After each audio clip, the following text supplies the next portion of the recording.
U.S. President Donald Trump wrote a tweet late this week in which he indirectly attacked Morocco for applying to host the 2026 Football World Cup, a move that, in Trump's view, seems to be a provocation. The United States is aiming to host the soccer tournament in 2026 and because of the aid it provides to other nations, Trump said other countries should not work against U.S. aims. Read more. Joint World Cup 2026 bid very much a U.S. affair. That's what the president made clear, albeit indirectly, in his Friday tweet. Trump is convinced the joint U.S.-Canada-Mexico application to host the tournament has a good shot at succeeding. He tweeted that, "It would be a shame if countries that we always support were to lobby against the U.S. bid," implying that potential bid competitors would risk losing their financial aid. Acting like an imperial power, Trump's message did not go down well in Morocco. The U.S. president acts like one would expect from an imperial power, Nabila Monab, the General Secretary of the Unified Socialist Party, PSU, told DW.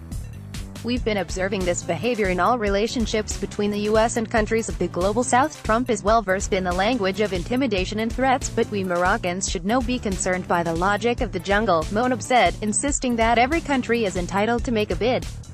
"Instead, we should try creating a more humane, fraternal and just global order, cowboy mentality." Moroccan actress Latifah Arar was similarly surprised by Trump's comments. "This tweet belongs to the realm of psychological warfare," she told DW. "It shows his cowboy mentality. Moroccans should not react emotionally, but continue with their World Cup bid in a rational manner instead," Arar said. "Our response should take the form of a good application. It depends also on changing some of our attitudes. Then we can openly welcome guest nations during the World Cup, welcome other cultures and practice tolerance," she said. Arar is no stranger to intolerance, having been attacked by conservative Moroccans for her public appearances and the way she dresses. There are others who take a similar view. "This tweet is like intellectual terrorism and it is highly arrogant towards other nations," said Murad Al-Qadri, who heads the House of Poetry in Morocco. He was not surprised by the tweet. "Ever since coming to power, Trump has shown hostility toward other nations' rights," he said.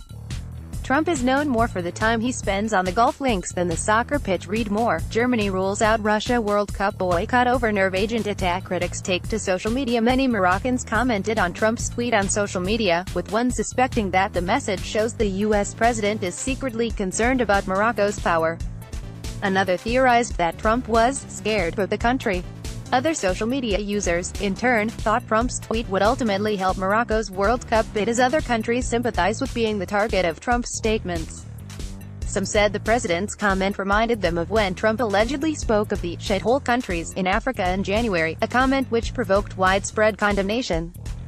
Others reminded their fellow social media commentators that Trump had previously banned people from 6 Muslim-majority countries from traveling to the United States. Many other social media users in other Arab countries voiced criticism of Trump's tweet, expressing their solidarity with Morocco. The U.S. last hosted the World Cup in 1994. Morocco has applied to hold the tournament 5 times but has never hosted the event. On June 13, FIFA's General Assembly will decide who gets to host the event in 2026. This year's event will take place in Russia. The main stadium, which is home to the Russian national team, has a capacity of 81,000. It will be the venue for both the opening match and the World Cup final, as well as one of the semi-finals. The stadium, which has been renovated for the World Cup, has previously hosted a Champions League final in the Summer Olympic Games. The new home of Zenit St. Petersburg holds 68,000 spectators. It is the venue for one of the semi-finals and the third-place match. It will also host a game in the last 16 and group stage matches, including one of Russia's clashes. St. Petersburg Stadium was also a venue for the 2017 Confederations Cup. The Yekaterinburg Arena, which was built in 1953, has been refurbished for the 2018 World Cup. Stadium, with a capacity of 35,000, is the home of FC Ural of the Russian First Division. Yekaterinburg is the furthest east of the host cities. Rostov Arena, with a capacity of 45,000, is one of the new stadiums built specifically for the World Cup. The stadium will host 4 group stage games and 1 match in the last 16. It will become the new home of FC Rostov after next summer's tournament. This venue was built on the site of the old Central Stadium in Volgograd near the Volga River. It can hold over 45,000 spectators and will only be used for the group stage.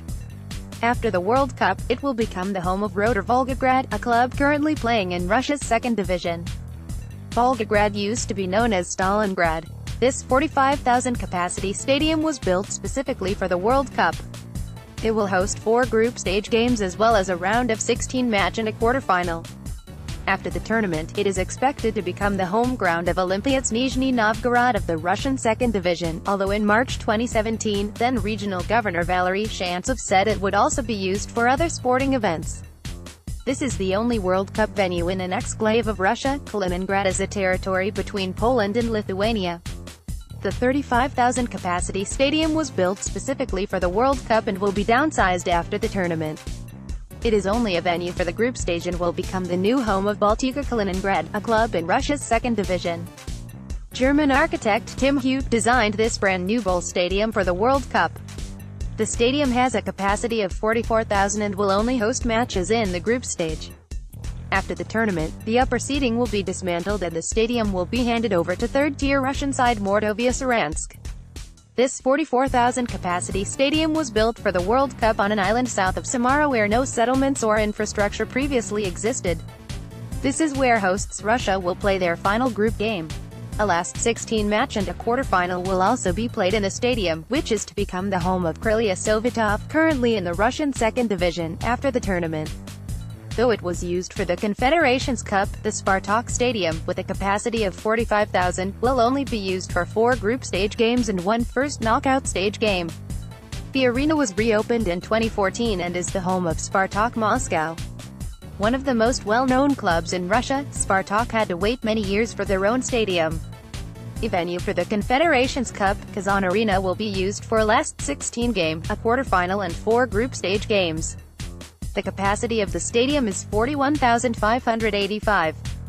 Vladimir Putin laid the cornerstone for the stadium before it opened in 2013. It is the home ground of Rubin Kazan. This 41,220 capacity stadium was constructed for the 2014 Winter Olympic Games. A large section of the roof has been removed to accommodate football. A last 16 match and a quarterfinal will be played here as well as 4 group games. Author, Davis Van Opdorp, A.